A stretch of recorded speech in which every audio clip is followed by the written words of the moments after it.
1, 2, 3, mari mengudara bersama TBM Lentera Pustaka di acara Oli Obrolan Literasi bersama narasumber kita Bapak Syarifuddin Yunus selaku pendiri dan kepala program TBM Lentera Pustaka. Assalamualaikum Pak. Waalaikumsalam warahmatullahi wabarakatuh. Oke, Pak. Oli kali ini mau ngomongin gosip nih Pak. Gosip nih. Iya, Pak. Lagi banyak nih gosip. Sekarang kan nih Pak banyak nih Pak berita yang belum tentu benar. Ya. Tapi itu udah diomongin sama orang banyak tuh Pak. Itu ada nggak sih Pak batas di mana kita termasuk dalam kita sedang bergosip atau tidaknya Pak? Oke.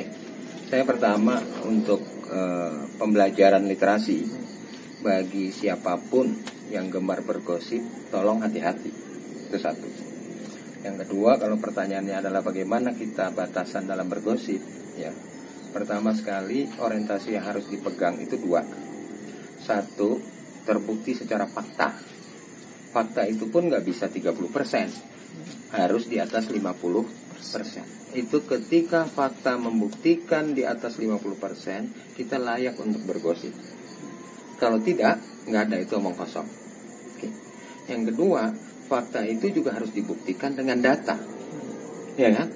Data itu ukurannya adalah kuantitatif. Gitu.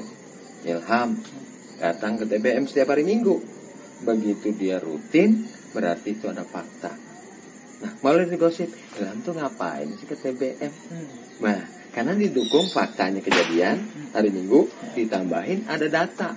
Ya, Minggu 1, Minggu 2, Minggu 3.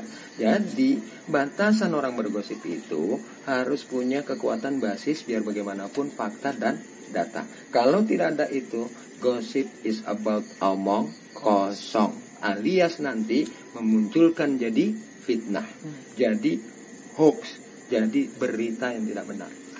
Oh gitu Pak. Terus Pak, ada dampaknya enggak Pak kalau kita itu bergosip Pak?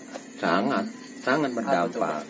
Satu, gosip itu kan secara sederhana itu kita ngomongin orang, ya. Kalau orang yang kita omongin itu nggak benar, dampaknya itu dirugikan loh, ya. Itu dirugikan atas reputasi dan citra dia. Kemudian dampak orang yang ngomongin itu apa? Dia ngumpulin dosa buat dirinya sendiri. Sesuatu yang tidak perlu dia urusin, dia urusin. Sesuatu yang tidak dia pedulikan, nggak perlu dipeduliin. Kenapa dia jadi peduli? Urusan kamu, urusilah. Urusan saya, urusilah. Simpel itu sebenarnya. Jadi dampak gosip itu tidak ada positifnya buat orang yang digosipin maupun orang yang bergosip. Pak, kalau bicara gosip terus apa sih Pak konsekuensi atau resikonya Pak kalau kita bergosip Pak? Sekarang pertama, resiko yang paling sederhana adalah harus nanggung dan mau menerima resiko orang yang bergosip itu jadinya dimusuhi, tidak disenangi oleh orang yang digosipin. Karena dianggap menyebarkan berita yang tidak baik. Bahkan kalau dalam Islam disebut menebar aib. Sesama saudara itu tidak boleh kita menebar aib. Kita tahu kekurangannya tapi bukan kita untuk sebarkan. Kalau ada kekurangan saudara kita, yang harus kita lakukan adalah nasihat untuk memperbaiki. Itulah gunanya namanya orang untuk bermuhasabah diri gitu. Nah itu pertama, ya, resiko. Resikonya yang kedua apa sekarang? Gosip di media sosial yang kemudian tidak menjadi fakta, betul kan? Pada akhirnya terkait dengan undang-undang ITE, okay, bisa dipidanakan, gitu. Jadi ini sekarang berapa banyak proses di kepolisian yang akibat gosip didengungkan lewat media sosial, akhirnya itu diubah. Contoh kecil, katanya DKI kemarin menerapkan yang namanya ganjil genap. Ternyata enggak dilakukan oleh Pemda DKI. Orang yang menyebarkan itu lewat medsos sekarang lagi dikejar. Kita tunggu aja nanti. Jadi harus terima resiko sosial, dijauhi orang, tidak disukai orang. Dua, terima resiko hukum, sanksi pidananya. Enggak ada positif. Negatif semua ya Pak ya. Ya. Nah Pak, kalau bergosip nih ada nggak sih Pak cara bergosip yang benar? Tips bergosip lah Pak istilahnya. Ya, secara hakikat gosip itu tidak baik. Ya. Tapi karena kita berteman, bergaul, pada akhirnya terpaksa ngomongin orang. Ya. Berarti kalau ditanya tipsnya bergosip, ingat, bergosip itu harus balance. Waktu bisa ngomongin negatif, harus mampu juga ngomongin yang positif. Kalau mampu ngomongin orang jeleknya, harus berani fair untuk ngomongin juga bagusnya tuh. Nah, gitu. Tapi karena ini kita sifatnya bergosip, taruhlah yang jeleknya 3 tapi positifnya 2. Ya kan gitu, tetap kalah baiknya itu dibandingkan negatifnya. Tapi itu menjaga koridor kita supaya tetap objektif. Memang hakikat gosip itu nggak ada yang objektif subjektif gitu ya. Tapi cara bergosipnya itu tetap objektif. Oleh karena itu, kalau saya bergosip ngomongin seseorang, Ilham harus ingetin, Pak, apakah memang begitu? Bukankah orang itu ada juga sisi positifnya? Nah, itu artinya saya diingetin tuh untuk tidak melanjutkan gosip. Itu aja batasannya. Pak, kalau bicara apa ya?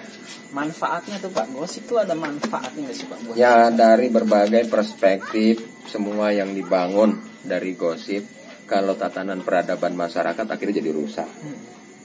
Ya kan? Masyarakat itu bisa baik karena kebaikan yang kita bangun, perilaku bagus yang kita bangun. Tidak ada persoalan yang selesai karena gosip, itu gak ada. Ya, persoalan itu akan selesai kalau kita memikirkannya lalu mengeksekusikan solusinya. Ya kan? Anak putus sekolah nih di sini, itu caranya udah kita pikirkan kenapa sebab putus sekolah. Ternyata kemiskinan. Oke? Cara kemiskinan itu saya hadapi supaya tidak putus sekolah dengan bikin taman bacaan. Setelah taman bacaan nanti mereka sudah punya wawasan pengetahuan bagus, pengen tetap sekolah. Tiba-tiba orang tua nggak punya biaya. TBM Lentera Pustaka siap bikinin yang namanya program beasiswa. Jadi saya mau bilang manfaat itu di dalam bergosip pada hakikatnya itu lemah. Ya, lebih baik kita fokus kepada solusi. Karena tidak ada satu persoalan pun di dunia ini yang selesai karena gosip. Dia akan selesai karena dieksekusi atau diikhtiarkan dilakukan. Berarti nggak bisa selesai ya Pak, nggak akan diomongin doang tuh. Nah Pak, kalau TBM Lentera Pustaka Pak, cara menyikapi gosipnya tuh gimana Pak? Ya, satu, orang yang membaca tidak punya waktu untuk ngobrol.